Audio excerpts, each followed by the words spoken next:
Moi, je vais être très bref. Juste en introduction, je voulais remercier quelques personnes pour avoir permis de réaliser cet événement. Donc évidemment, l'équipe de SNO qui se reconnaîtra, donc en plus de Romain, qui a été très actif, Iris, Lauriane, Ellie et tous les autres, vraiment merci beaucoup. L'équipe de recherche, les étudiants que vous avez vus, pour ceux qui étaient là à la première partie. Le soutien de nos donateurs, j'ai mentionné Hubert Joly, mais on en a beaucoup d'autres qui sont en partie ici. Le soutien de la Fondation HEC, sans qui tout ça ne serait pas possible. Donc merci Delphine, Déborah, Audrey et les autres.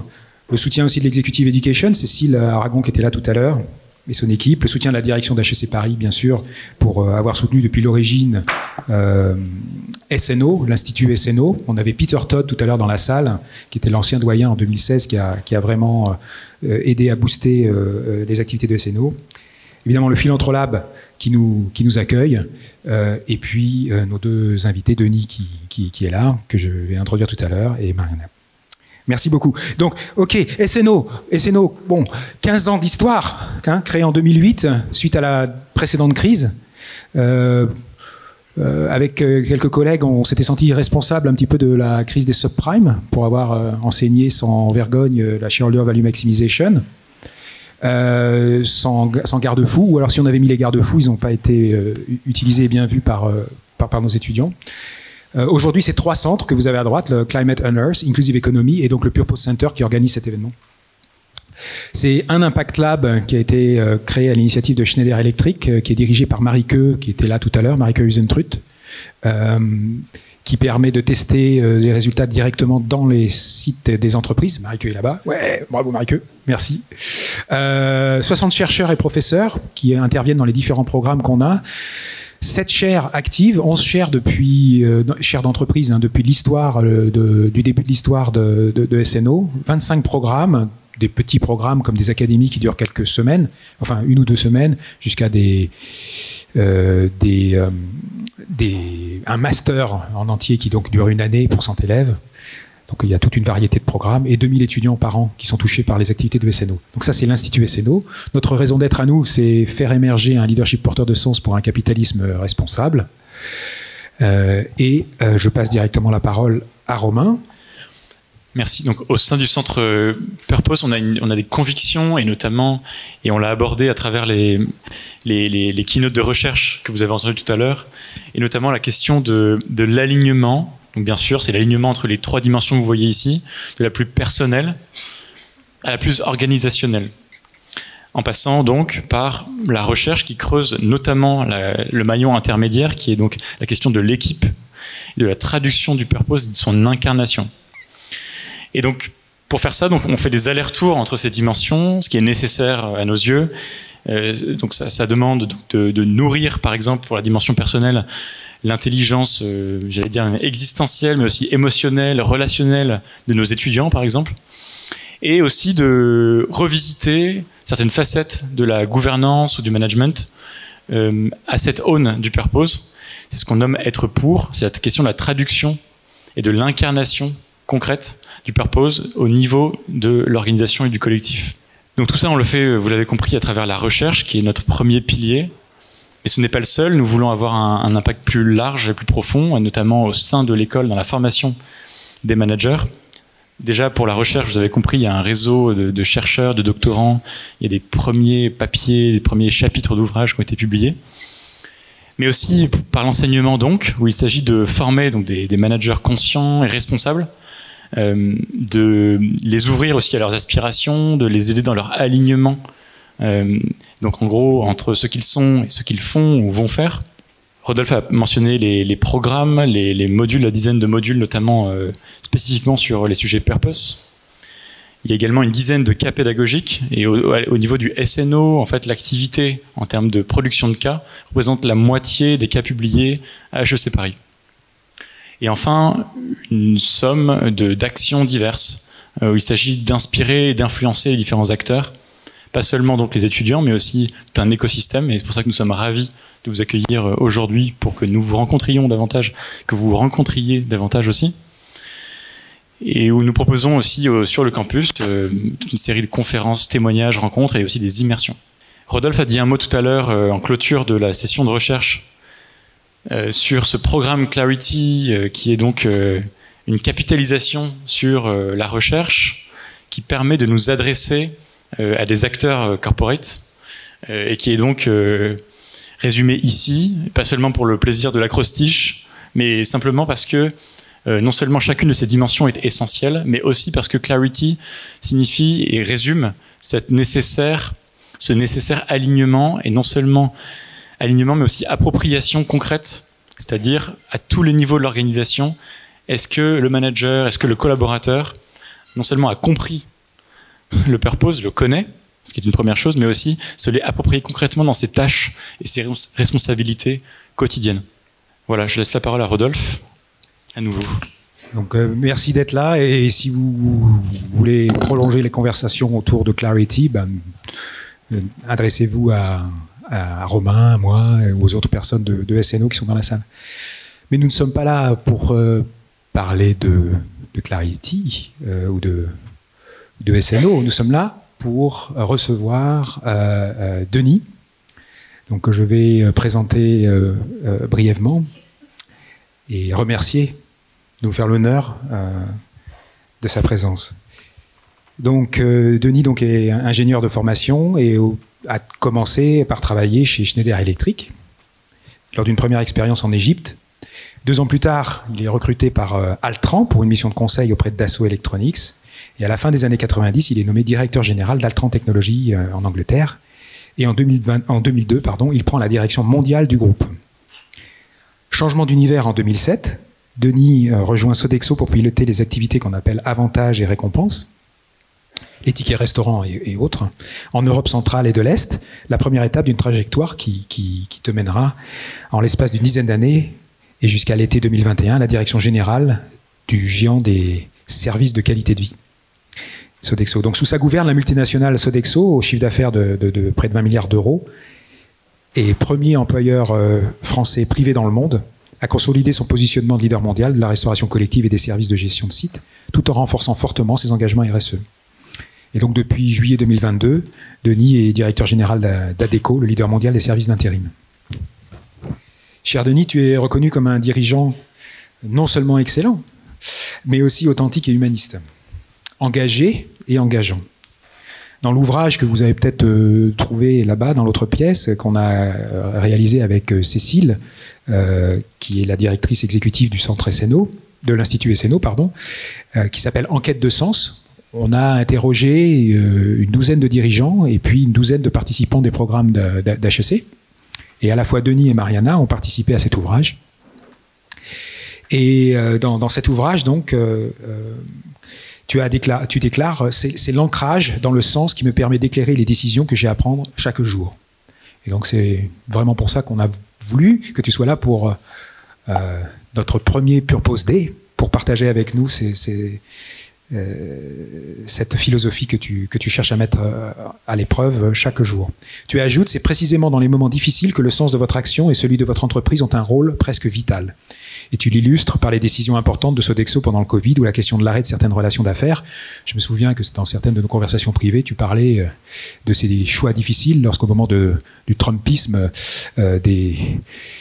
par exemple, des parcs nationaux étaient ouverts à l'exploitation, notamment pétrolifère, et que la question pouvait se poser pour Sodexo de savoir s'il fallait servir certains des clients pour aller exploiter des ressources qui étaient autrement, par le passé, protégées par la loi. Donc, faut-il répondre à ce genre d'appel d'offres, comment on s'en sort, voilà, ou encore dans certains secteurs de la mine, comment minimiser l'impact environnemental lorsqu'on doit faire le catering, produire et apporter les services nécessaires à l'exploitation des mines. Mais peut-être tu reviendras dessus. Donc je me souviens de ces exemples-là comme étant des exemples très, très vivants et très, très vifs des questions qui se posent lorsqu'on veut aligner effectivement la raison d'être et quand on est dans la place d'un directeur général. Donc c'est dire ton exigence et ton engagement. Mais comment permettre cet ancrage dans le sens et en faire une réalité dans toute l'entreprise et au-delà ? Comment la raison d'être, le purpose, peut-il être ou peut-elle être le socle du sens de son activité, voire sa boussole? Merci Denis pour ta présence et ton témoignage. Nous t'écoutons.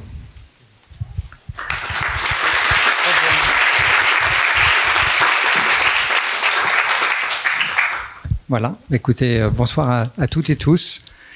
Merci d'être là. Pas pour ce que je vais dire, mais pour le sens de ce dont on va parler. Parce que je suis convaincu que c'est probablement une des voies qui peut sauver le monde du business et qui peut sauver le capitalisme. On va y revenir. Je voulais corriger une chose par rapport à ce que tu as dit. Je ne suis pas du tout un dirigeant excellent. Je crois être un dirigeant qui a des convictions. Voilà. Si j'étais excellent, je ne me serais pas fait virer de Sodexo. Mais bon, c'est pour la petite histoire. Alors, voilà, je voulais vous raconter finalement deux histoires de deux entreprises magnifiques, porteuses de sens, dans lesquelles j'ai eu l'immense chance de travailler. La première, c'est Sodexo, et la deuxième, c'est celle où je suis aujourd'hui, Adecco, le groupe Adecco. Et vous raconter finalement comment je l'ai vécu et comment j'ai essayé peut-être d'apporter ma pierre à l'édifice. Et puis les questions qui se posent. Parce que on n'est pas dirigeant si on ne se pose pas de questions. Et je pense que voilà, quand on est dans ces postes-là, on a plein de questions qui se posent et de dilemmes. Et c'est ça qui est passionnant d'ailleurs dans le métier de dirigeant. C'est plutôt ça qui est plus passionnant. C'est ça qui est vraiment sympa. Alors, ce qui est commun finalement à Adecco et Sodexo, il y a quelque chose de commun. C'est que les deux fondateurs étaient copains. Ils ont eu l'un et l'autre une formation illustre. Vous imaginez où? Voilà, l'un et l'autre. Je crois qu'il y a un amphi qui s'appelle Pierre Bellon. Il n'y a pas d'amphi Philippe Fauriel d'Estezet. Il va y en avoir un. Ah ben voilà. Donc qui est le fondateur de Eco, qui est ensuite devenu Adecco.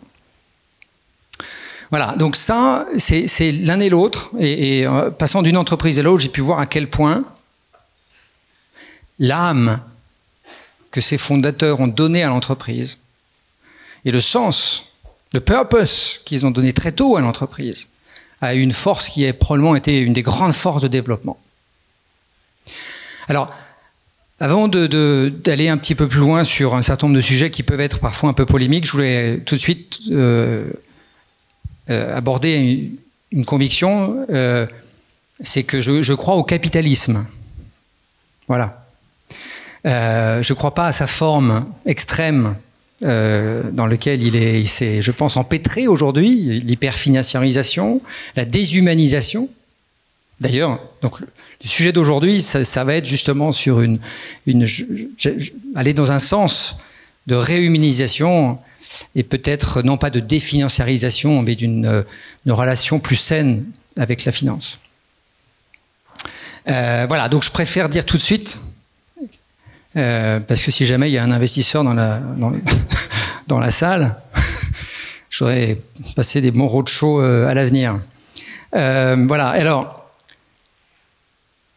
comment est-ce que ce purpose, il se traduit au quotidien dans chacune de ces boîtes? Parce que c'est ça, on dit the proof is in the pudding, hein, c'est ça, un vrai purpose. C'est quand on voit qu'il est vécu à tous les étages de l'entreprise, à tout moment de l'entreprise. Alors je vais vous citer quelques moments qui ont pour moi été très très forts et qui illustrent à quel point le purpose dans ces entreprises, il est vivant. Au moment du Covid, en Italie, donc vous savez, Sodexo, c'est une société qui fait de la restauration collective, du facilities management, des services de qualité de vie, avec des gens de terrain qui servent les autres. Et au moment du Covid, dans les hôpitaux en Italie, il y a des salariés qui sont restés 15 jours, 3 semaines, sans rentrer chez eux, pour à la fois pas contaminer leur famille, servir les clients. C'était plus facile de rentrer chez soi et de se calfeutrer. Non, ils sont restés à l'hôpital, ils ont dormi dans les hôpitaux pour à la fois soigner, être là auprès des patients, à les nourrir, à s'occuper de nettoyer les chambres. Vous imaginez le risque. et à la fois pour ne pas prendre le risque non plus, dans l'autre sens, de ramener le Covid de l'extérieur vers l'intérieur. Donc ça, c'est une preuve d'un engagement exceptionnel. Parce qu'ils étaient chacun porteurs du purpose, du sens, de servir les autres, de cette qualité de vie qu'ils apportaient, cette qualité de vie qu'ils apportaient à ce moment-là. Une autre expérience, c'est, il y a chez Sodexo un métier qui s'appelle le home care. C'est l'accompagnement des personnes âgées à domicile. Et il y a une expérience exceptionnelle à vivre, c'est d'aller à la convention annuelle de ce business où on célèbre chacun des personnes, des accompagnants les plus engagés. Et là, vous entendez des histoires d'engagement, des histoires extraordinaires de soutien, où on va chercher au fond de chaque être humain finalement la plus belle chose, qui est à nouveau de s'occuper des autres. Et ça, c'est ancré à nouveau dans le purpose. Bien sûr, ces gens-là sont salariés, bien sûr, c'est leur métier, mais la puissance, l'extra mile, comme on le dit, il est couru par ces gens-là parce qu'ils portent ce purpose. Chez Adecco, on fait un métier magnifique qui est finalement de mettre en relation des gens qui cherchent un travail avec des clients qui ont des jobs à proposer. On ne fait pas que ça. Adecco, c'est une société qui travaille sur les talents, qui travaille sur la plus belle chose qui soit, je trouve, dans le monde de l'entreprise, qui sont les femmes et les hommes. Et donc, on s'occupe des gens les moins qualifiés, pour certains d'entre eux, des gens qui sont intérimaires, comme vous le savez. On s'occupe aussi de gens, des cadres, qu'on recrute et pour lesquels on fait aussi de la outplacement. Mais pour ces gens qu'on appelle les cols bleus, ces gens qui sont à la recherche d'un job et pour lesquels le job, c'est vraiment nourrir leur famille, la semaine prochaine et puis dans 15 jours, il y a des recruteurs qui vont chercher ces intérimaires et qui vont les faire correspondre à des missions qu'on a. Alors bien sûr, ces gens-là, c'est leur métier, mais ce qui est formidable, c'est quand vous voyez un recruteur qui va vraiment passer un temps extraordinaire à trouver un job pour Paul, à trouver un job pour John, pour Maria, pour Mohamed, parce que ils savent à quel point cette personne a besoin d'un job. Voilà. Et ça, quand vous allez sur le terrain, c'est des choses qui sont uniques. Et à nouveau, cet extra mile qui est pas fait pour qu'eux gagnent un peu plus d'argent, mais qui est fait pour que le recruteur gagne un peu plus d'argent, mais pour que cet intérimaire puisse avoir un job.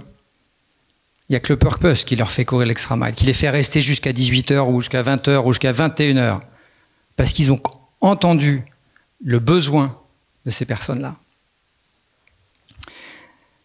Et puis chez Adecco, on a aussi une société extraordinaire qui s'appelle Umando, qui va chercher des gens qui sont éloignés de l'emploi, des chômeurs de longue durée, des gens en situation de handicap, des gens qui sortent de prison, des réfugiés. On va les sélectionner pour être certains qu'ils ont le feu, qu'ils ont l'envie de trouver un travail. Et puis après, pendant 3 ou 4 mois, on va les former et on va leur trouver des jobs. L'année dernière, on a mis 5000 de ces personnes éloignées de l'emploi au travail. Et on sait très bien qu'en faisant ça, on leur redonne une dignité. Et bien, Umando, c'est une société qui ne gagne pas d'argent. Elle est construite pourtant elle est au sein d'un groupe capitaliste. Elle est construite pour réinvestir tout ce qui est gagné dans le développement de l'entreprise. On ne le ferait pas si on n'avait pas un purpose. Donc, voilà quelques exemples de ces 2 belles sociétés qui nous disent quoi? Qui nous disent, je crois, que le purpose n'a de sens que quand il est une réalité de terrain. que quand il est vécu par des femmes et des hommes à tous les niveaux de l'organisation. Quand il y a une authenticité du purpose. Alors c'est plus facile, j'allais dire, dans ces entreprises parce que elles sont nées dedans. On a eu des fondateurs qui ont donné cette flamme, qui ont donné cet élan autour d'un sens qui leur a certainement donné une vraie pérennité à ces entreprises et aussi une dynamique de développement. Alors, j'ai pas été confronté à des sociétés qui, comme nombre d'entre elles ont fait récemment, ont essayé de chercher leur purpose. Mais j'ai entendu et j'ai côtoyé des gens d'entreprises qui ont dit on nous a inventé un purpose. Voilà, alors le comité de direction s'est réuni en conclave et puis ils ont trouvé un purpose. Voilà, c'est peut-être très bien. Moi, l'expérience que j'ai vécue, c'est la puissance du purpose, c'est quand il est vécu profondément par chacun, qui est une vraie authenticité. J'ai aussi vu, et je l'ai fait à mon tour, et je le fais toujours chez Adecco, à quel point le purpose doit être répété, doit être en perpétuelle animation, en perpétuelle explication. Parce que c'est compliqué d'avoir l'ensemble des salariés complètement engagés et complètement convaincus, de donner du sens à chaque instant de la vie professionnelle de nos salariés. C'est pas évident.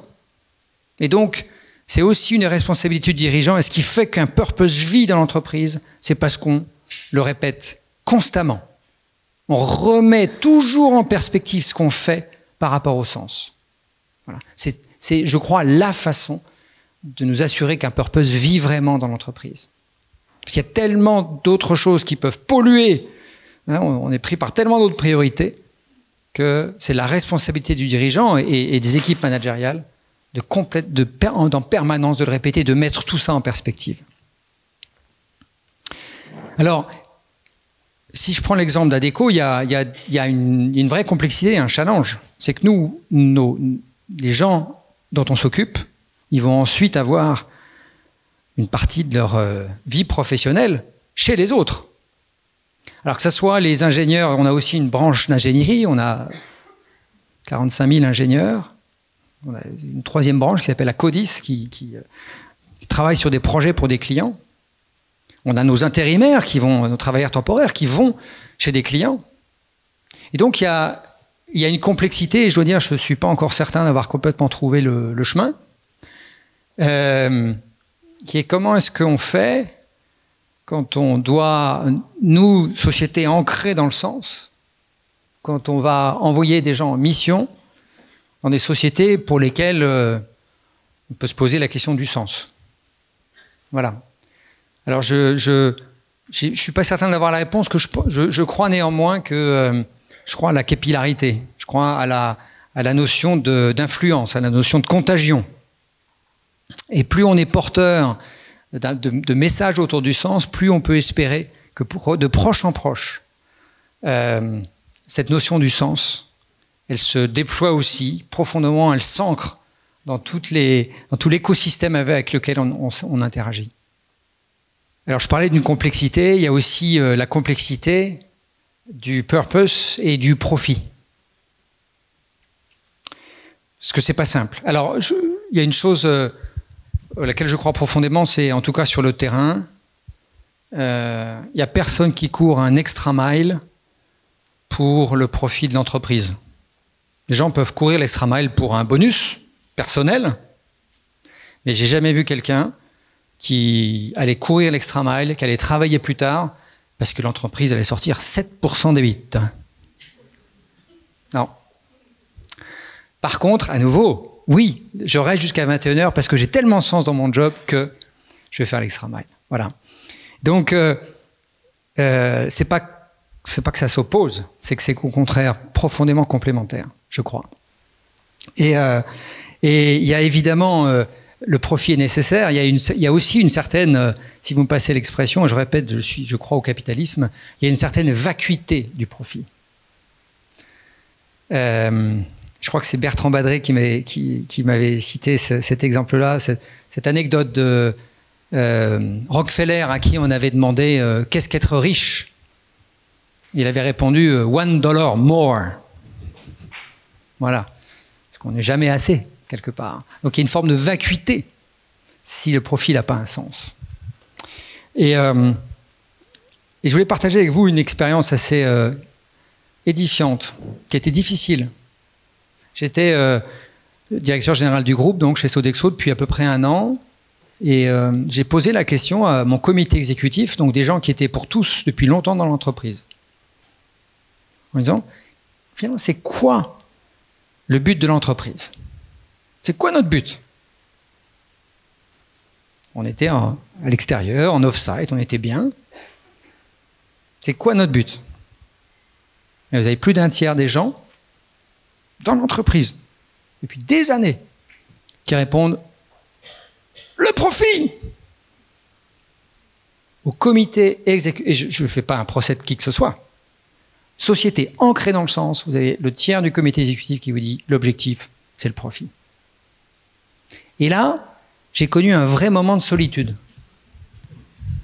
Et je me suis dit, si j'arrive pas à les convaincre que le profit est un moyen pour quelque chose de plus grand, je ne suis pas à ma place. Mais profondément.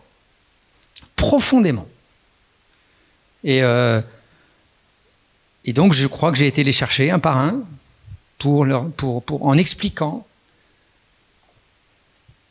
que le profit était absolument nécessaire, mais que c'était justement que le moyen pour atteindre un purpose qui était d'améliorer la qualité de vie, puisque le purpose de Sodexo, c'est d'améliorer la qualité de vie des gens que Sodexo sert, que les salariés de Sodexo servent, et de contribuer aussi au développement économique, social et environnemental, partout où Sodexo opère. Donc ce but-là, ce purpose, il n'était pas ancré comme un but ultime.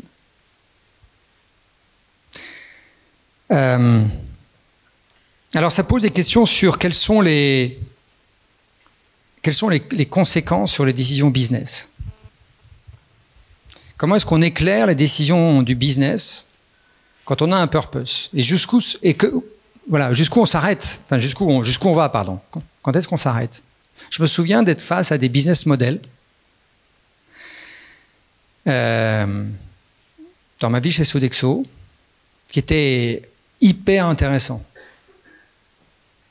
Notamment un business model, une boîte qu'on avait regardée en acquisition, un modèle très rentable, qui pouvait donner lieu, pour faire simple, à du blanchiment.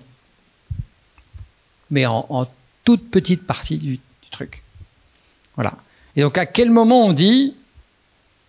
C'est facile quand il y a cette excuse de dire oui, mais là, ça peut ouvrir la porte à du blanchiment, donc on ne va pas le faire. Mais jusqu'à quel point est-ce qu'on accepte de refuser de prendre de développer des business parce qu'ils ne sont pas complètement ancrés dans le purpose? Cette question-là, elle n'est pas évidente du tout. Parce que vous pouvez passer à côté de très très beaux business qui ne sont peut-être pas complètement dans votre purpose, mais qui peuvent apporter beaucoup à l'entreprise. Alors, je n'ai pas la réponse, parce que je ne crois pas qu'il y ait une réponse unique. Mais en tout cas, c'est des questions qu'on doit se poser. Quelle est la limite de notre purpose? Dans un autre style, il y a eu, et de plus en plus d'entreprises vont être confrontées à ça, tu l'évoquais tout à l'heure, Rodolphe, cette question des business, des rogue business, comme on dit maintenant. Voilà. Et je me souviens, j'étais à peine arrivé à la direction générale de Sodexo que on m'a dit, voilà, on est sur le point de gagner un gros contrat pour des mines de charbon en Australie. C'est pas évident, hein, parce qu'en plus les équipes elles travaillent depuis 2 ans dessus. Et donc là, qu'est-ce qu'on fait? Alors, j'ai dû prendre une décision de dire, alors on va y aller parce qu'on n'a pas suffisamment réfléchi à la question, donc on va y aller. C'est pas complètement dans notre purpose, mais on va y aller parce que il y a quand même des choses à faire pour améliorer la qualité des gens qui travaillent dans cette mine. Mais on va y aller de manière exceptionnelle. C'est-à-dire qu'on va évidemment diminuer notre empreinte carbone, et on va faire socialement quelque chose d'exceptionnel. notamment avec les communautés locales, les communautés aborigènes. Donc on va faire quelque chose d'exceptionnel.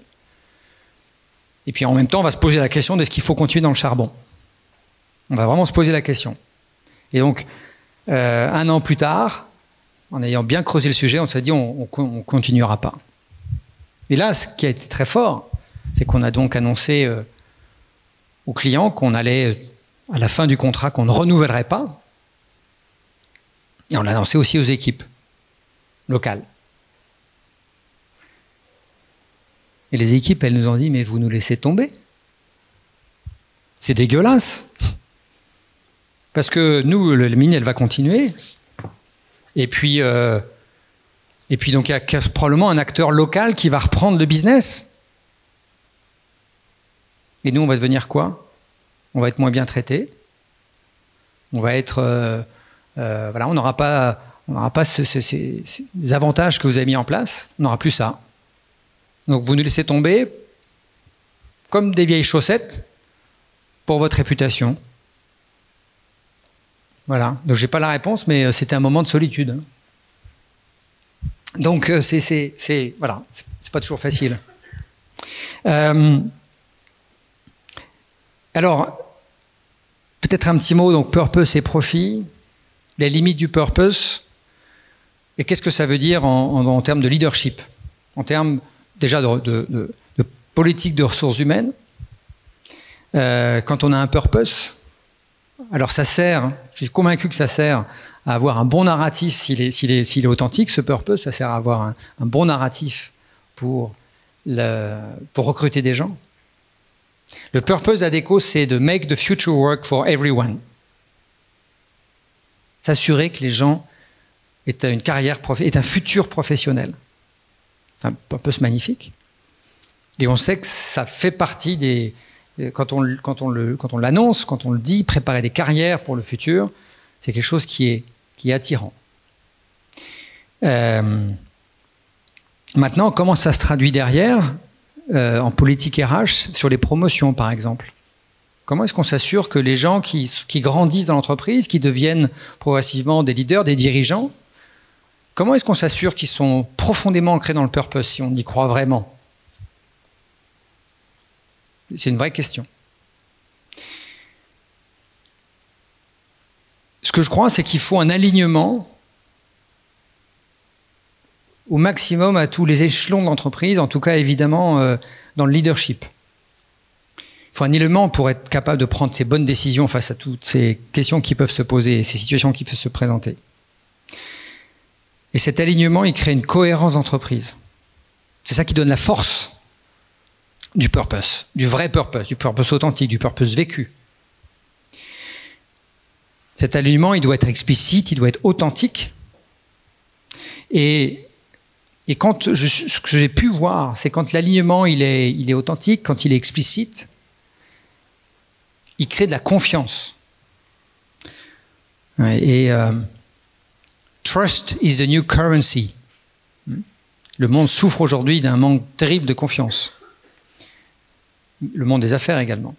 Et donc, cet alignement dans une authenticité du purpose crée une cohérence d'entreprise, ça crée de la confiance, et ça crée donc la condition pour que ce purpose y vive, et pour que c'est l'empowerment, c'est faire en sorte que chacun se sente responsabilisé, parce que chacun est acteur du purpose. Donc c'est toute une chaîne. Vous créez un alignement, vous créez la confiance vous permet de faire de l'empowerment, parce qu'une fois qu'il y a l'empowerment, que les gens ont compris leurs responsabilités, alors ils sont capables de prendre les décisions qui font eux-mêmes vivre le purpose. Parce qu'à nouveau, le purpose, il peut être vécu que parce qu'il est partout dans l'entreprise. Donc cette notion d'alignement, elle est fondamentale. Et pour aller chercher cet alignement partout, ça nécessite un vrai ancrage personnel des dirigeants. Il y a tellement de vents contraires, il y a tellement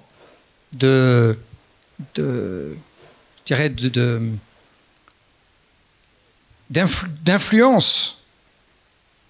Quand vous êtes une société cotée, vous êtes au quarter. Au quarter, on ne vous demande pas complètement comment va votre purpose. On vous demande surtout comment va le cash et qu'est-ce que vous ferez le week-end, le quarter d'après. Donc sur certaines décisions fondamentales, il faut vraiment être ancré profondément. Et cet ancrage dans le purpose, il a une vraie vertu pour le dirigeant, je trouve. C'est qu'il nous permet de cultiver le bon ego. Alors, je dis que dans l'ego, c'est comme le cholestérol. Il y a le bon ego, il y a le mauvais ego. Le mauvais ego, c'est celui qui vous remplit de vous-même. C'est celui qui vous coupe les autres, qui vous fait vous magnifier vous-même et vous regardez dans la glace avec beaucoup, beaucoup de satisfaction. Et celui-là, il est très dangereux pour les dirigeants, je crois, parce qu'il isole. Et puis, il fait en sorte que, enfin, il y a le risque que le dirigeant n'écoute plus autour de lui, puisqu'il est rempli de lui-même. Le bon ego, c'est celui qui vous donne la force, c'est qui vous donne l'ambition de faire réussir des grandes choses, c'est celui qui donne la force de rebondir quand ça va mal, c'est celui qui vous donne le courage d'agir et de prendre des décisions qui sont parfois difficiles. Ça, c'est le bon ego. Et quand on est ancré dans le purpose, on nourrit le bon ego.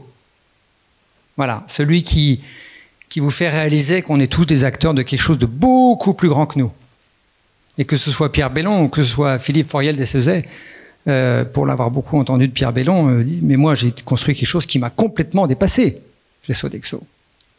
Et ça c'est le bon ego. Voilà. Avoir la conscience qu'on est acteur, mais qu'on a une ambition pour quelque chose qui est plus grand que nous. Et c'est ce purpose. Alors pour terminer, peut-être 2 mots sur justement le purpose et puis l'ESG. En général, il y a un rapport. Voilà. Et parce que l'ESG sociétal est bien sûr, et donc je crois qu'un vrai purpose, c'est évidemment un purpose sociétal. Alors, dans l'ESG, souvent, aujourd'hui, on peut être content, le E commence à être vraiment dans le narratif collectif, commence vraiment à être un sujet qui est traité avec beaucoup de détermination par de nombreuses entreprises et des réglementations. Le S est encore assez peu présent dans les discussions de conseils d'administration, c'est encore assez peu présent. Alors que la bombe atomique sociale, elle est aussi forte que la bombe atomique environnementale. Hein. Ça faut être très clair. Puis souvent, d'ailleurs, quand on essaie de résoudre l'une, on fait sauter l'autre. Hein, la taxe sur le gasoil, elle a lancé les gilets jaunes. Et aujourd'hui, la réponse un peu classique au S, c'est pouvoir d'achat. Et le pouvoir d'achat, qu'est-ce que ça fait ? Ça fait consommer plus des ressources naturelles. Donc on a encore du mal à trouver quelque chose qui soit holistique, comprehensive au sens anglais du terme, des 2 dimensions. Alors, dès l'instant qu'on s'inscrit dans l'ESG, on parle de stakeholder capitalism et plus de shareholder capitalism. Ça pose la question du G, de la gouvernance. Comment est-ce qu'on peut avoir une gouvernance d'entreprise qui est faite par un conseil d'administration qui représente quoi ? Les actionnaires. Alors oui, les entreprises à mission ont maintenant un comité de mission. C'est une direction absolument extraordinaire. Quel est le pouvoir du comité de mission par rapport à la gouvernance au quotidien ? Elle peut se poser cette question-là. Et est-ce qu'on est vraiment dans une gouvernance de stakeholders ? Je crois toutes les entreprises ont beaucoup de progrès à faire là-dessus.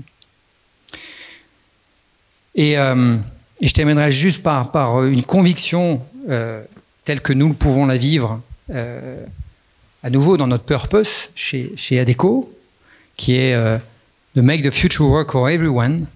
Le S, pour nous, c'est le sustainable employment, passez-moi l'expression anglaise. C'est travailler non pas l'emploi à vie, mais travailler l'employabilité à vie.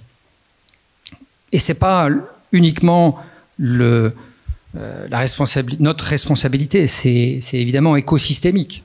C'est tous ensemble que nous devons travailler profondément sur l'employabilité à vie de chacun. Comment faire en sorte que chacun ait un avenir professionnel qu'on n'arrive pas, pour citer Marion qui est là, à l'obsolescence programmée des femmes et des hommes. Merci Marion, c'est toi qui m'as donné cette expression et je la trouve géniale. On connaît l'obsolescence programmée des fours à micro-ondes et des lave-vaisselle.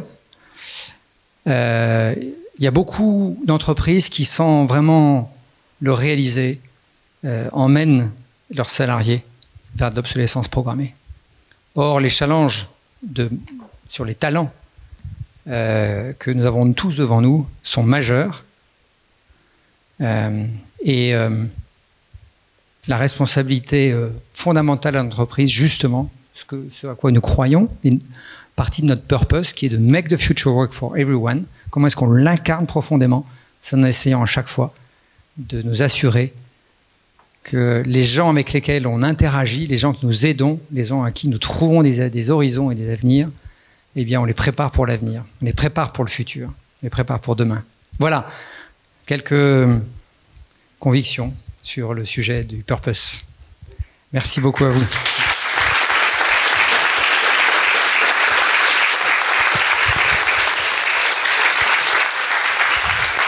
Merci infiniment, Denis, pour ces convictions et ces questions qui s'entremêlent. Merci pour ta sincérité. Et nous avons la joie, et Rodolphe, tu l'as mentionné, le Centre Purpose est fier d'avoir piloté la publication d'un ouvrage collectif et de témoignages l'an dernier, qui a non seulement donné la voix personnelle de personnes, donc de leaders engagés qui cherchaient cette incarnation et cette cohérence, et aussi faisait se parler les générations. Et donc c'est donc notre plaisir d'accueillir Mariana Arnaud. Merci.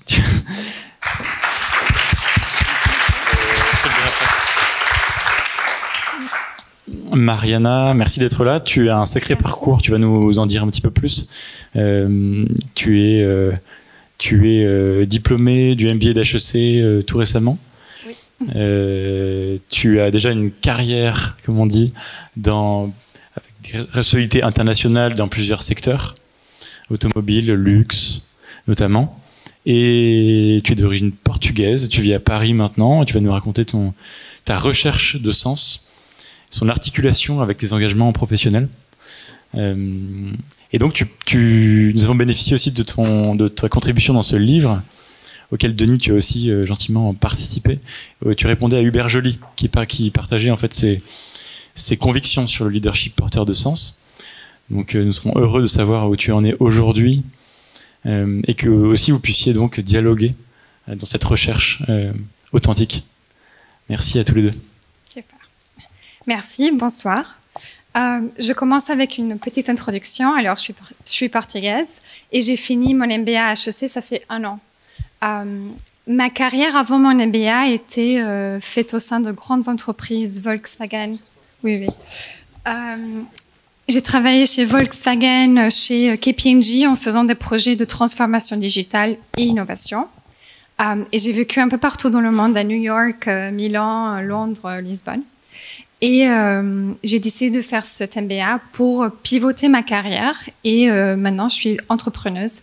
J'ai voulu mettre en place mes compétences dans l'innovation et dans la création de projets dans un domaine qui me tient beaucoup au corps, que c'est la santé.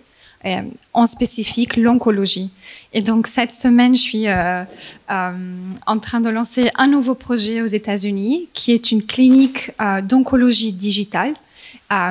Et on est en train d'aider les patients atteints de cancer à la fin de leur traitement, donc quand ils ont fini leur traitement, à mieux résoudre leurs problèmes du quotidien. Ça pourrait être la fatigue plutôt que le retour à l'emploi, plutôt que la douleur chronique. Et donc, c'est à travers ces services qu'on aide cette population qui est de plus en plus grande à vivre mieux au quotidien. Merci. Merci d'être là, Mariana. Alors moi, j'ai une petite question pour toi. On parle de purpose. Comment est-ce que tu as... Est-ce que tu as inscrit, et si oui, comment tu l'as fait? Comment tu as inscrit le purpose? Comment le purpose est-il né et a nourri finalement la création de ce business? Oui. Alors, mon chemin pour trouver le purpose a été assez spirituel, je dirais. Mon premier rôle dans ma carrière, c'était à Net-à-Porter. C'est un grand e-commerce luxe où j'ai fait leur merger integration avec un autre groupe. Et donc, c'était un environnement assez toxique, comme toutes les merger integrations le sont. Et après une année de faire cette merger integration, j'étais vide. Parce que je voyais pas le sens et les valeurs, c'était totalement perdu. C'était deux groupes très forts, mais ensemble, ils avaient perdu leurs valeurs. Et donc, j'ai fini par avoir un burn-out. Et j'ai laissé mon job. Je suis partie en Inde pendant 2 mois, à voyager avec une amie, à repenser sur ma vie. Et donc, c'est là que j'ai commencé à penser sur purpose. C'est quoi le sens? Pourquoi on a besoin d'un sens? Et c'est assez drôle parce que dans mon job, je devais vendre le sens aux personnes d'une façon très top-down. C'est ça le sens, c'est ça la direction, allez-y. Mais moi, je croyais pas. Et donc ça, c'est la première lumière de sens. Après ce voyage en Inde, je suis retournée, j'habitais à Londres, et je suis retournée à Londres et je suis encore une fois rentrée dans le cercle. Il faut être promu, il faut travailler dans des grands groupes, je dois travailler dans ma carrière. Et c'est là que j'ai rejoint Volkswagen et après KPMG. Donc je suis quelqu'un de très ambitieux, de très compétitif avec moi-même. Je veux toujours être la meilleure, la plus forte.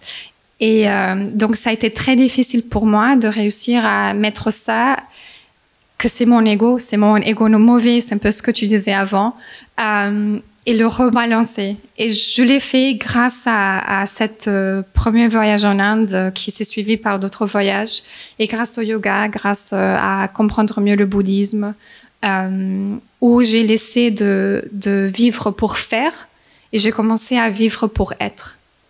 Et donc, j'ai décidé de faire le MBA parce que je voulais faire une pause sans aller voyager dans l'Inde pendant 2 mois parce que je pense que ma famille m'aurait tuée. Donc, j'ai utilisé le MBA comme une excuse pour travailler sur moi-même.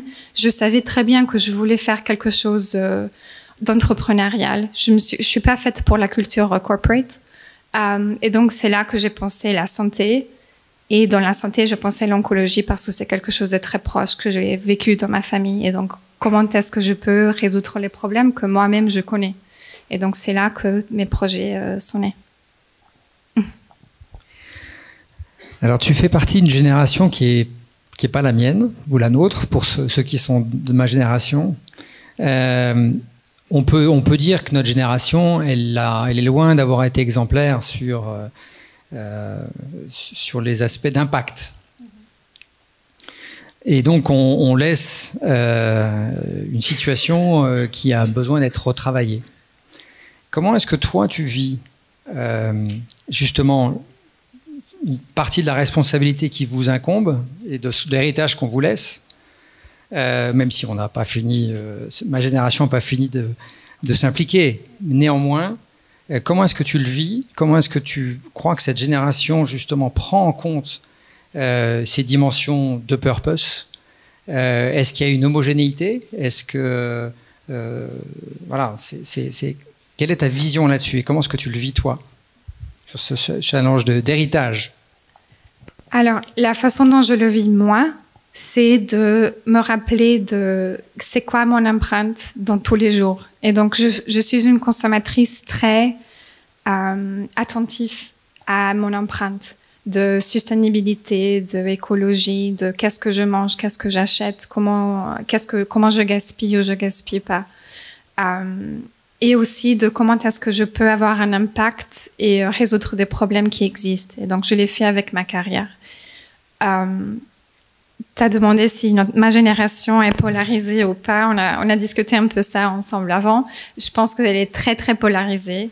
Et je pense qu'une des grandes raisons, c'est qu'on est la première génération qui n'a pas vécu avec les souvenirs des grandes guerres au début du XXe siècle. Ça veut dire qu'on est la première génération on n'a pas un grand-père ou même un parent, un oncle qui a souffert pendant la Deuxième Guerre mondiale. Et donc, on n'a pas ces souvenirs de la peur, des horreurs qui ont été commises, de la faim. Et donc, on a grandi dans ce monde assez libre où on pouvait un peu tout faire, peut-être gaspiller laisser des aliments dans le plat, ne pas finir l'assiette. Où je vois que peut-être ma grand-mère le fait pas parce qu'elle a encore un peu ce souvenir de ses grands-parents. Et donc ça, dans mon opinion, crée une polarisation extrême. Et cette polarisation va des nouveaux mouvements d'extrémisme où on voit des gens de mon âge ou même plus jeunes que moi, racisme, c'est pas nouveau, mais c'est quand même... pour moi, c'est très choquant de voir des personnes de mon âge qui sont racistes. Mais ça existe et ça existe de plus en plus. Mais aussi du radicalisme de l'autre côté, comme les écolos qui font plein de mouvements assez extrêmes. Je dirais qu'au milieu, il y a deux groupes. Un groupe où je dirais qu'ils sont anesthésiés, numb en anglais. Et c'est un groupe qui vit beaucoup à travers les réseaux sociaux. Qu'est-ce que les autres font, je dois faire aussi. Le voyage, le je sais pas quoi. Le FOMO, c'est une expression que tout le monde parle dans ma génération. J'ai FOMO d'aller boire des verres avec mes amis. Moi, j'ai FOMO de rien réussir dans ma vie. Mais c'est pas tout le monde qui a la même définition de FOMO. Et le dernier groupe, c'est où je me vois. C'est un groupe...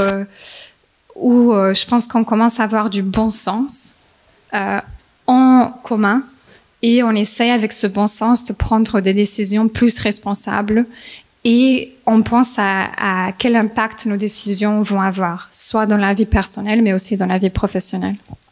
Est-ce que tu crois que les gens de ta génération ont dans leur screening, quand ils doivent prendre une décision, par exemple pour un prochain job, est-ce que tu sens que le purpose a une place importante, une place déterminante, ou c'est juste un gadget? Je pense que pas encore. Et je l'ai vu dans l'MBA, où je pense que quand même la plupart des étudiants ont choisi un job parce qu'ils voulaient être dans un grand groupe. Je dirais qu'ils sont dans le cercle vicieux de Mariana pre-MBA qui voulait travailler dans des grands groupes. Donc, je pense qu'il y en a déjà qui pensent au sujet, mais c'est quand même une minorité. Je voulais te poser quelques questions aussi. Et la première, c'est, on parle d'avoir un sens, un purpose. Pour moi, pour le moment, c'est très facile à le vivre parce que je le fais dans mon travail, en créant ce projet qui a un impact direct dans la vie des personnes. Et si je pense à ma carrière avant l'MBA, je l'ai vu très mal fait. Top-down, l'exécutif qui fait un meeting, on a une culture, on a des valeurs, on doit les faire top-down. Et donc, comment toi, tu penses que avoir ce sens, cette purpose peut être vraiment... comment engager les employés? Comment vraiment les engager? Alors moi, je crois que... Enfin, je le disais tout à l'heure, c'est... je pense qu'il y a une essentialité de l'authenticité. Soit c'est quelque chose qui est pas raccroché à une réalité, et là ça devient un slogan. Soit on arrive alors soit la société est née dedans, j'allais dire comme les exemples que j'ai cités, où il y a eu une flamme fondatrice, il y a eu une âme qui a été donnée dès l'inspiration, dès le départ, et que le fondateur et puis le management a su faire vivre. Et donc là, la vraie question, c'est comment est-ce qu'on le cultive en permanence, et comment est-ce qu'à nouveau, dans la communication, dans l'éclairage permanent de ce sens, on le fait vivre. Après, pour les sociétés qui vont chercher le purpose, quand elles sociétés qui n'en avaient pas et qui doivent s'en découvrir un, ou qui cherchent à s'en découvrir un, il me semble qu'il y a souvent plus de force quand ce purpose a été conçu, non pas comme par un petit groupe de gens qui sont perchés, mais comme ça a été perçu comme une inspiration venant de l'intégralité de l'entreprise, voire de ses différentes parties prenantes. Et il y a des expériences comme ça qui sont plutôt réussies. parce que on a été chercher à nouveau, on a été chercher quelque chose qui était peut-être caché, ce que j'appelle moi l'âme de cette entreprise, parce qu'il y a une réalité dans les comportements, dans les intentions qui se révèlent, mais qui se révèlent pas parce qu'il y a 5 dirigeants qui sont réunis entre eux un week-end, parce que ça retrace et ça révèle plus qu'une intention, une réalité d'entreprise. Voilà. Ok. Et tu as parlé avant d'ancrage personnel, de leadership, qu'il faut se connaître son ego bon et l'ego mauvais. Et je me revois dans cette recherche de me connaître à moi-même. Je trouve quand même que le développement personnel est quelque chose de difficile de passer dans toutes les couches de l'hiérarchie, parce que c'est un peu un privilège d'avoir du temps de penser et de se connaître. Et donc, à ton avis, comment est-ce qu'on peut passer ce besoin de se connaître et ce besoin de se développer personnellement dans les différentes couches de la société? Je crois que c'est une responsabilité de chacun dans l'entreprise. Hein. Je crois on a cette responsabilité, nous les dirigeants, de faire comprendre d'abord à l'ensemble des gens de l'entreprise que leur chemin, leur carrière professionnelle, ils doivent aussi se la prendre en main. Et notamment, c'est le challenge qu'on a justement pour éviter l'obsolescence, ce qui est un challenge de réinvention, d'adaptation, d'apprentissage permanent. Autant, on pourrait dire, c'est relativement bien acquis auprès des populations les plus éduquées, autant c'est malheureusement pas le cas en majorité. Même si les gens ont conscience de cela, il y a 2/3 des salariés aujourd'hui qui se rendent compte. On a fait une enquête auprès de 35 000 personnes, 2/3 des salariés savent que la transition digitale et la transition verte vont les obliger à se réinventer. Par contre, il y en a que la moitié qui disent c'est aussi de mon ressort. Et quand je dis la moitié, c'est une petite moitié. Donc ça, c'est la première chose, c'est créer cette conscience que chacun doit être acteur de sa carrière. Et acteur de sa carrière, c'est aussi acteur de la connaissance de soi-même. Et l'entreprise est un vrai lieu de connaissance de soi-même. Et je crois que c'est quelque chose, sans tomber dans de l'ésotérisme ou quoi que ce soit, je crois que c'est une vraie responsabilité de l'entreprise d'accompagner les gens dans cette découverte d'eux-mêmes, dans le monde professionnel évidemment. C'est un chemin qu'on a probablement beaucoup oblitéré ou mis de côté au profit des compétences techniques, au profit d'un savoir-faire. Mais le savoir-être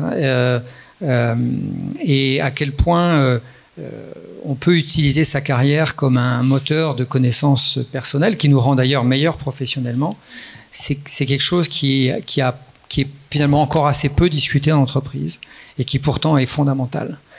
Et j'allais dire, quel que soit le rôle qu'on a, quelle que soit la formation qu'on a, on le voit, et si je devais citer des exemples de ma vie d'avant aussi, ou des exemples que je peux vivre dans mon job d'aujourd'hui,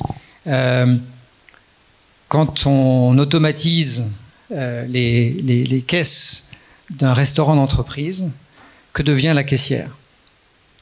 Et on va lui demander de s'occuper de choses ou d'avoir un job où il y a beaucoup plus de relations de relations humaines. Et donc c'est pour certaines personnes, c'est un vrai chemin, c'est parfois un chemin de souffrance que d'avoir à développer des qualités personnelles, et donc c'est une introspection qui est souvent pas bien accompagnée. Ce qui explique d'ailleurs, je crois, une partie de la souffrance au travail. On parle de santé mentale. La santé mentale, elle était nourrie par toute une certitude de Covid, mais elle est aussi nourrie par ce décalage que les gens peuvent sentir en ce qui est potentiellement attendu d'eux dans le monde du travail et ce qu'eux se sentent capables de faire. Et ce décalage-là, il est dangereux parce que c'est un facteur de souffrance Donc c'est aussi la responsabilité d'entreprise déjà d'en avoir conscience et d'encourager les gens sur ce travail personnel et d'introspection, et qui est un chemin magnifique. Travailler sur soi, c'est magnifique si c'est pas travailler sur soi uniquement pour se remplir soi-même, mais pour se développer dans ses compétences, pour se développer dans sa relation aux autres.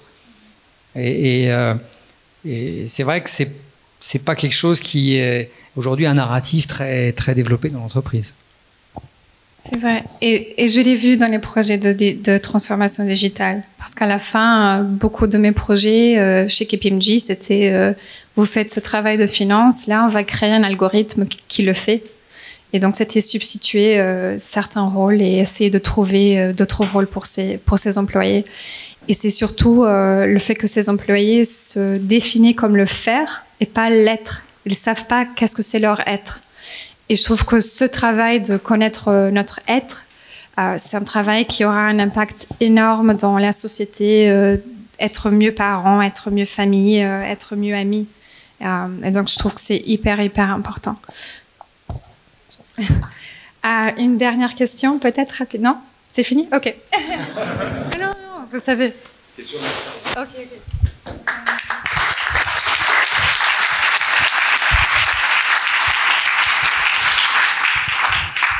Merci infiniment. En effet, si vous avez des questions, on a une vingtaine de minutes. Merci. Merci pour ces deux très beaux témoignages.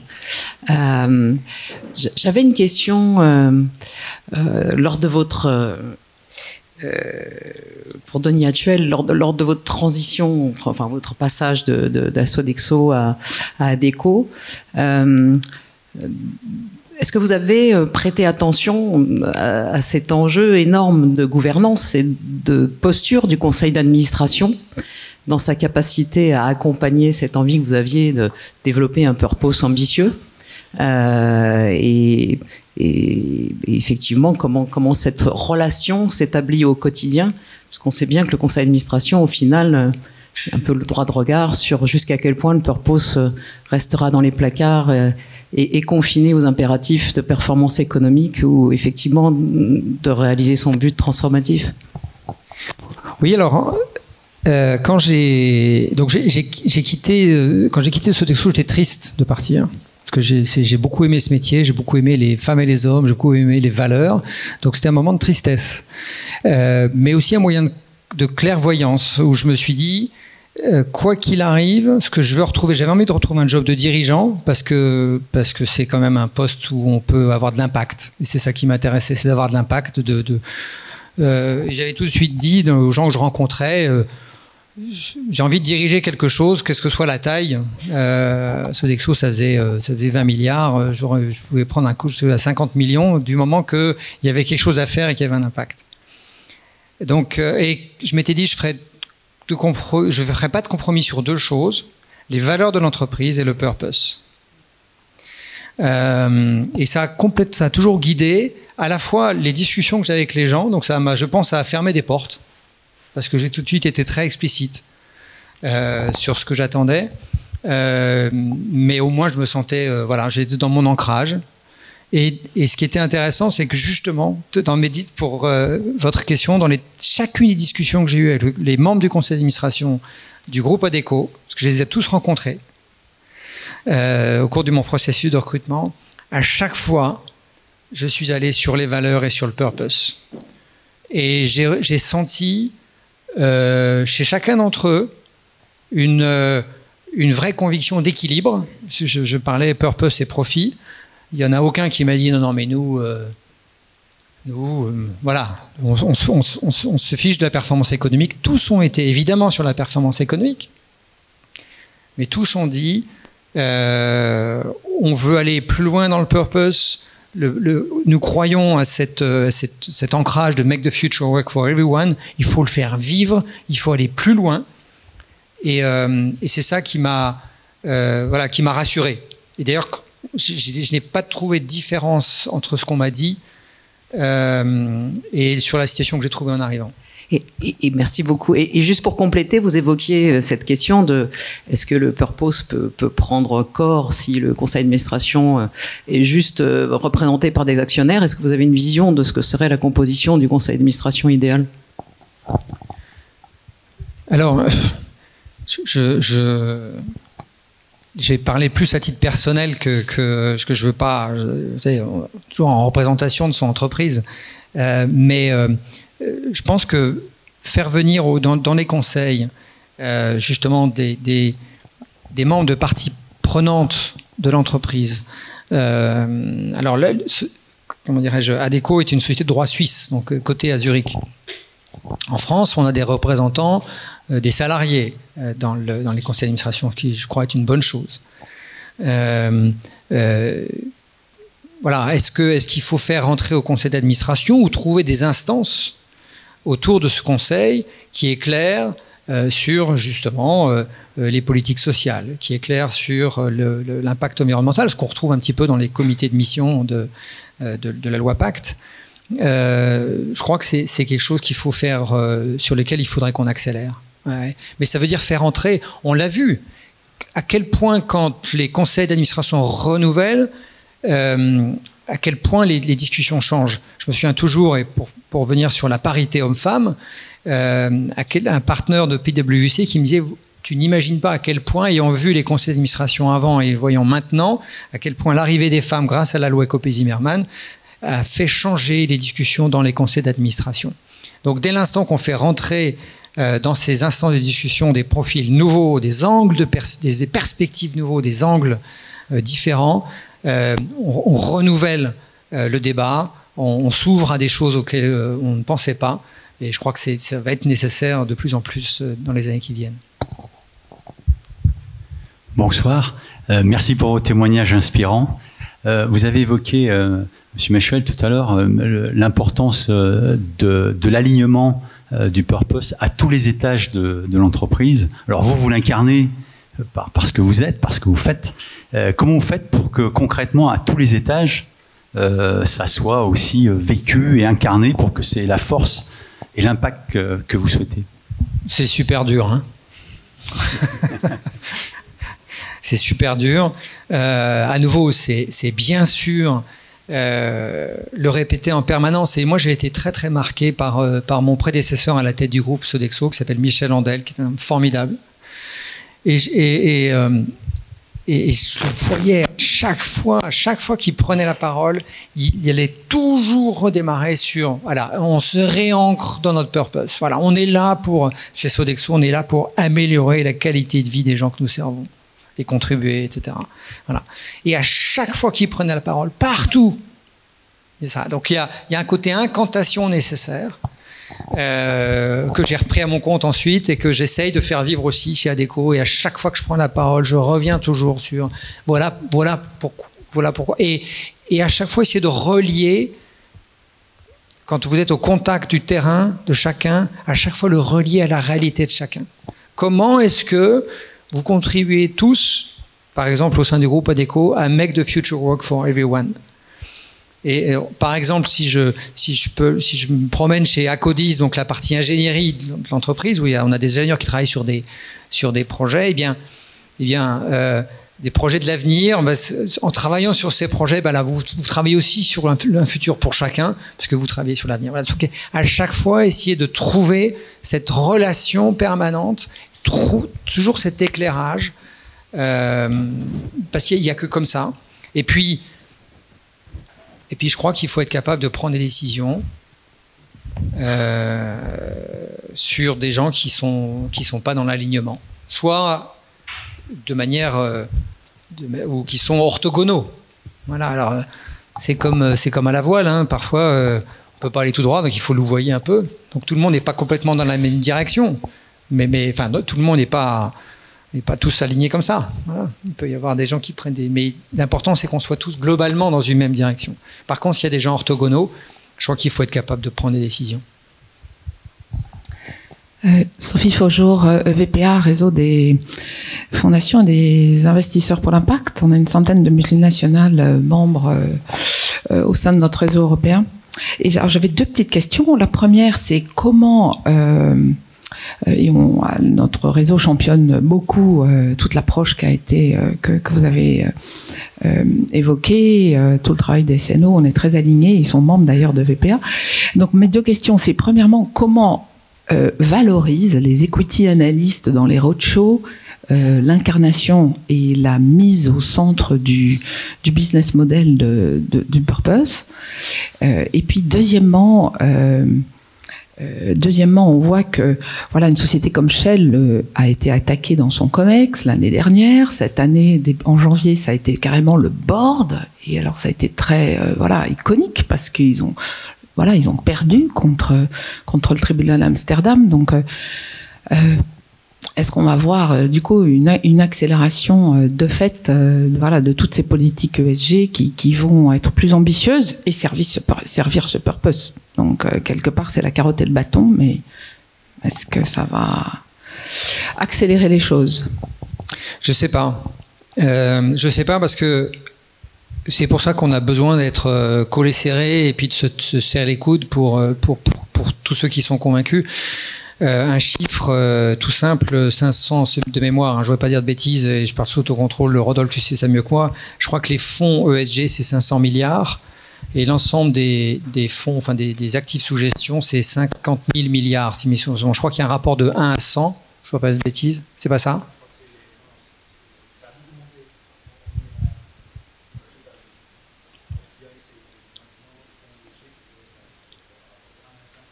De 1 à 50. Bon, c'est mieux que 1 à 100. Il y a encore du chemin. Hein. Donc, je pense qu'il y a encore, et je suis inquiet des choses qu'on voit se poindre aux États-Unis sur un recul des engagements, même si Biden a fait une loi très, très, on va dire, ESG friendly. Je crois qu'il y a aujourd'hui des forces contraires qui vont pas forcément dans le bon sens. Larry Fink est revenu un petit peu sur certaines de ses déclarations. On a entendu Bernard Loumi, le patron de BP, qui disait bon, on a peut-être été un peu loin, on va peut-être un peu vite dans l'ambition qu'on s'était donnée sur le développement durable. Et donc, je ne sais pas quel. C'est un chemin qui est pas un long fleuve tranquille. Je crois qu'il faut que l'Europe a un rôle à jouer, notamment dans la réglementation, et ça va dans le bon sens. Le danger qu'on peut voir, c'est une polarisation avec une Europe qui est plutôt très engagée dans l'ESG et des États-Unis et une Asie qui s'engagent beaucoup moins. Et là, il y aura des sujets de compétitivité, des sujets d'equal playground qui vont pas être du tout évidents à gérer. Donc je suis pas pessimiste. Je dis qu'il y a ça sera pas forcément un long fleuve tranquille, mais je crois qu'on doit être ancré dans nos convictions. Voilà. Donc faut qu'on continue dans ce sens-là. Et si je dois en référer à certains de mes roadshows, alors je vois qu'il y a Antoine Frérot au fond de la salle.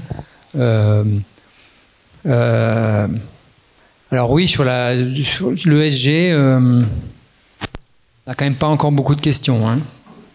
Voilà, franchement, de la part des investisseurs, et on a à peu près, on n'a pas d'actionnaires vraiment de référence. Donc on est, et chez Sodexo, il y avait une famille, mais il y avait aussi beaucoup d'actionnaires institutionnels. J'ai jamais été débordé par les questions sur l'ESG. Hein, voilà. Alors il y a des roadshows gouvernance, bon, mais si on compare le challenge qu'on a devant nous, la hauteur de la montagne à grimper et l'espace que ça prend dans les discussions aujourd'hui, je pense qu'il y a une disproportion. Ici, j'avais une question. Bonjour à tous les deux et merci pour ces beaux témoignages. J'ai lu récemment un livre d'un économiste qui s'appelle Timothée Parikh, dont le titre est « Ralentir ou périr ». On parle de plus en plus justement de décroissance ou de post-croissance. Qu'est-ce que vous pensez, vous, tous les deux, du terme de décroissance, et est-ce que capitalisme et décroissance, c'est possible? Alors, moi, je crois, on mesure pas assez la croissance de certaines choses intangibles. Je pense qu'on n'est pas sur, on l'a dit beaucoup, on n'est pas sur les bons indicateurs. Hein. C'est que le GDP, c'est pas un bon indicateur. Et donc, moi, je crois à une forme de, voilà, la croissance de la qualité des relations, par exemple. C'est une belle croissance, ça. On la mesure pas. On mesure un peu la croissance du bien-être en entreprise, pas bien d'ailleurs. On ne le mesure pas bien, mais on le mesure quand même. Et je crois qu'il faut changer nos réflexes.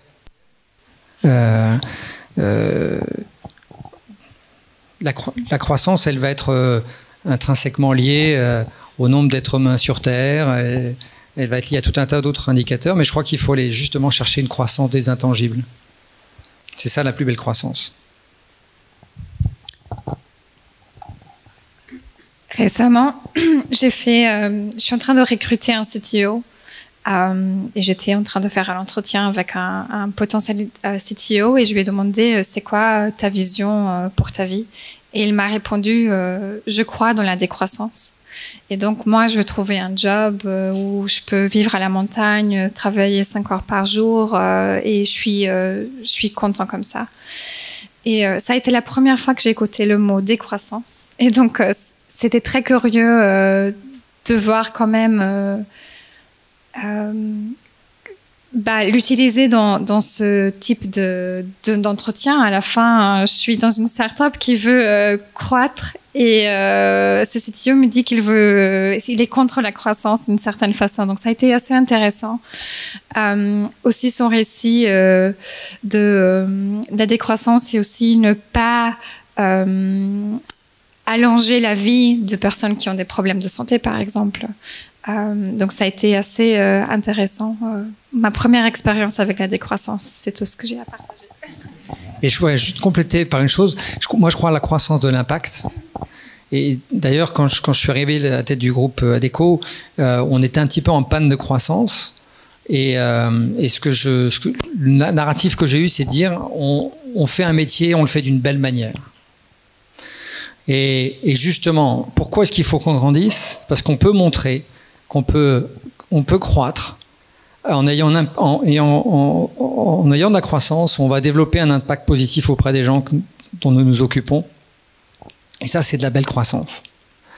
Parce que la façon de faire le métier, la richesse qu'on apporte aux gens que nous servons, eh bien, ça, c'est une croissance qui a du sens. Bonsoir. Je suis ici, j'ai une question. Bonsoir.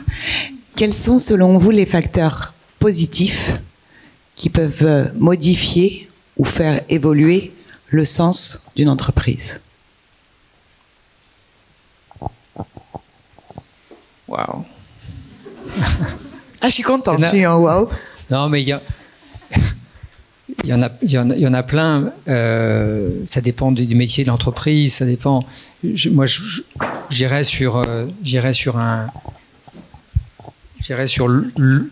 pour moi un ancrage fondamental de l'entreprise.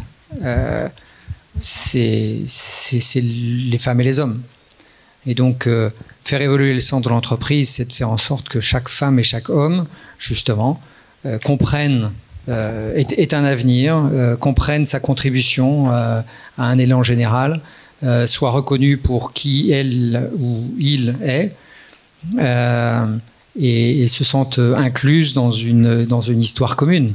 Je crois que ça, c'est le critère critique d'une entreprise. C'est ce qui va différencier une entreprise d'un ensemble de robots ou d'intelligence artificielle. Voilà, je crois que je parlais de réhumaniser tout à l'heure. Il y a vraiment on doit avoir à l'agenda de nos décisions cette notion de réhumanisation, qui sera une façon de réconcilier les femmes et les hommes avec l'entreprise. Hein. Il peut y avoir un divide aujourd'hui là-dessus. Une dernière, Marie-Noël. Bonsoir et merci. Marie-Noël de Pembroke, donc Family Office auprès de grandes familles entrepreneuriales. Est-ce que vous avez constaté dans les différentes rencontres que vous avez faites et vos choix une différence entre les entreprises familiales, les entreprises moins familiales ou en tout cas des entreprises familiales mais qui deviennent cotées? Est-ce que vous voyez une différence? Alors, c'est difficile de faire des généralités.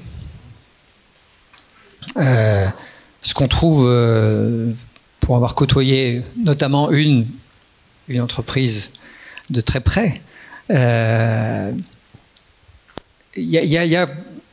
j'ai trouvé, et d'avoir côtoyé évidemment d'autres entreprises cotées, des clients et de mon réseau, il y a cette notion très très très forte, je trouve, de pérennité dans l'ancrage des entreprises familiales. Je pourrais citer Pierre Bellon qui disait « J'ai créé Sodexo pour l'éternité ». Alors ça donne un petit peu, ça fait un peu de poids sur les épaules des enfants, des dirigeants, et c'est peut-être la grande différence. On sent, il y a souvent, en tout cas moi je l'ai vécu étant à la tête de Sodexo, même si évidemment il fallait, c'était évident qu'il fallait sortir de la performance. Il y avait probablement moins une tension au quarter par quarter que je peux vivre chez Adecco aujourd'hui. On l'a quand même, hein, parce qu'on annonce les résultats, et puis quand c'est moins bon, c'est pas bon, et puis voilà, etc. Mais il y avait cette espèce de puissance de fond sur le côté. Alors, quand on est soutenu par un patron iconique comme Pierre Bellon, c'est presque plus facile. Pierre Bellon, il a quand même dit en assemblée générale, il y a des années, il a dit « je me fous de la bourse ». Il faut s'appeler Pierre Bellon pour le dire face aux actionnaires. Hein. Et je pense qu'il n'y a que lui qui pouvait le dire. Mais il y a quand même une puissance de fond qui aide à avoir une vision plus long terme parce qu'elle est souvent ancrée dans une vraie pérennité. Moi, je l'ai sans doute vu dans les levées de fonds. Les family office en tant qu'investisseurs cherchent beaucoup plus des entreprises impact que des investisseurs VC normaux. Donc, c'est sans doute, je trouve que dans mon cas, start-up à fond d'impact, c'est beaucoup plus facile de lever des fonds avec des family offices que des VC, même pour le même stage de start-up.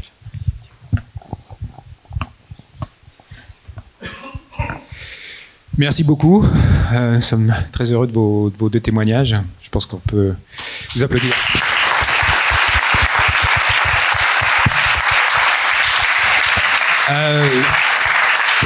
Cet événement donc s'achève par un petit cocktail qui est servi dans les pièces du fond. Et nous vous remercions beaucoup pour votre présence, toutes et tous. Et on voulait aussi vous signaler que SNO allait continuer avec deux autres événements, donc avec les deux autres centres qui auront lieu sur le campus d'HEC. L'un qui est le 13 avril, qui est l'Inclusive Economy Day, et en mai, le Climate Day pour l'autre centre de recherche. Merci beaucoup encore.